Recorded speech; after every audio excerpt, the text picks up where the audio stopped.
Hello friends. एक चीज़ आपको बताना चाह रहा था। देखो, ये बेसिकली 25,500 है, ठीक है, और ये भी 25,500 कॉल पुट दोनों सेल साइड में। तो ये क्या बनता है? स्ट्रैडल, ठीक है, 25,500 का स्ट्रैडल। और ये मैंने क्यों चूज़ करा? क्योंकि 25,500 पर अभी मार्केट है। ऑलराइट, तो एक चीज़ आप देखो, ये चार्ट आपका, इसको मैं लगा लो 3 मिनट कर देता हूँ।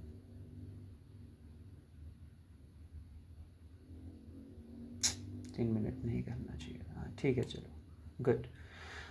तो ये क्या दिखा रहा है कि ये 1 तारीख 8 अक्टूबर से ये करीबन 23 अक्टूबर तक बढ़ा, ठीक है।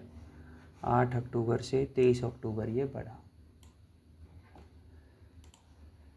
8 अक्टूबर से 23 अक्टूबर तक ये 8 अक्टूबर है ना, ये बढ़ा 23 अक्टूबर तक, यहाँ तक ये पूरे जोन में ये बढ़ा। और क्यों बढ़ा? क्योंकि 25,500 पर ये था 8 अक्टूबर को, वो इधर इससे दूर गया और अब ये वापस आ गया, ठीक है। बट देखो, जब ये वापस आया ये कैंडल 4 नवंबर को 25,700 टच हो गई। अब इतना अच्छा वो बनाया है, तो ये और नीचे तो जाएगी 25,500 तक, ठीक है। मतलब कि अगर नीचे की डायरेक्शन है तो आप यहाँ का कोई स्ट्रैडल बेचो, मार्केट आ जाती है यहीं पर, इसी इम्पोर्टेंट पॉइंट पर। तो क्या होगा? यहीं पर मार्केट को रखा जाएगा, राउंड नंबर पर आ गई। सो ये बेस्ट सिनेरियो बनता है यहाँ पे। ऊपर से क्या है, 4 और 6 के बीच में छुट्टी है, एक दिन का डिके और मिलेगा। ओके, तो ये देखो, ये आपका 4 अक्टूबर को, 4 नवंबर को, यहाँ 4 नवंबर को अगर ये यहाँ कहीं हमने पकड़ा होता 332 से, इसने 173 का लो मारा है। और अभी जब ये खुलेगा तो ये कहीं 10-15% खुल सकता है आराम से, 150 के आसपास। तो 150 से 300, 150 पॉइंट आराम से इसमें बैठे बैठे बंदे ने कमा दिया, ठीक है। अब ये जो सीरीज़ मैं बना रहा हूँ एक्चुअली, ये है आईवी के ऊपर।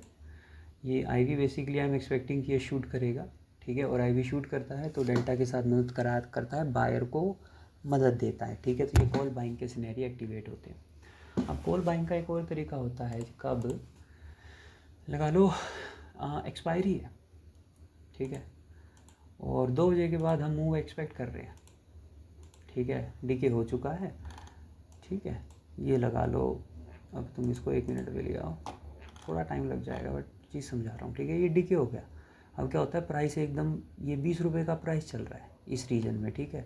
2-3 घंटे हो गए, 12 से 1 बज गए, 2 बज गए, 3 बज गए, ये यूं ही 30 रुपये भी के आसपास बहुत डल रहा है, नीचे नहीं जा रहा। तो क्या होता है, ये 30 से सीधा उठेगा, 70 जाएगा, 80 जाएगा, एकदम मारेगा ये स्पाइक भाई।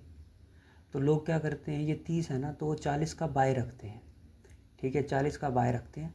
और लगा लो फिर 60 के ऊपर मैं 70% निकाल दूंगा, 70 के ऊपर रिमेनिंग, ऐसे कर करके ऑर्डर फिक्स रहते हैं उनके। ये कब होता है? जब आईवी बढ़ जाए किसी इवेंट की वजह से, ठीक है। तो हमें क्या चाहिए कि अब इवेंट आ रहा है फ्राइडे तक, ओके। और कोई भी स्ट्रैडल एटीएम का चूज़ करो, वो ऐसे बहुत ही लीनियर बन गया है, बहुत लीनियर, तो वो फटेगा, ठीक है। इसमें क्या होता है, जैसे 187 है, ठीक है, 187 का ये एसएल नीचे हो गया 186, ठीक है। 187 से 185 मान लो, 2 पॉइंट का, और फिर यहाँ से ये सीधा यहाँ जाएगा 198, 11-12 पॉइंट, 3 रुपये का एसएल और 11-12 रुपये का वो। आप इसमें क्वांटिटी देकर मारोगे, ठीक है। मतलब कि आप अगर 3,000 क्वांटिटी ले लो, 3-4 पॉइंट में क्या होगा, 10-12 हज़ार, ठीक है। बट वही आपको 10 देकर जाएगा, 30,000 रुपये दे के जाएगा। लॉस आपका 9-10 हज़ार, प्रॉफिट आपका मिनिमम 30,000, ठीक है। अब इसमें क्या है कि आईवी बढ़ा ही हुआ है, आईवी इवेंट आ गया ना, तो मूवमेंट आएगा कहीं ना कहीं, तो ये चीज़ आपको मदद दे सकती है, ठीक है। इसको ध्यान रखना, इंस्टा ऑप्शंस पे जिनके पास फायर है उसके थ्रू इसमें एंट्री हो सकती है। Thank you.